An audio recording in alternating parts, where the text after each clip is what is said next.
এই যে চলে গেল।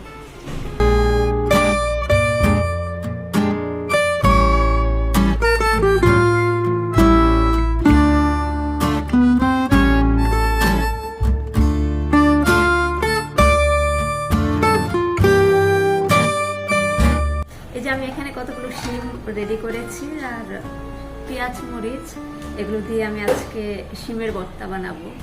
তো আপনারা পুরো ভিডিওটি দেখতে থাকুন আর অবশ্যই লাইক কমেন্ট শেয়ার করবেন।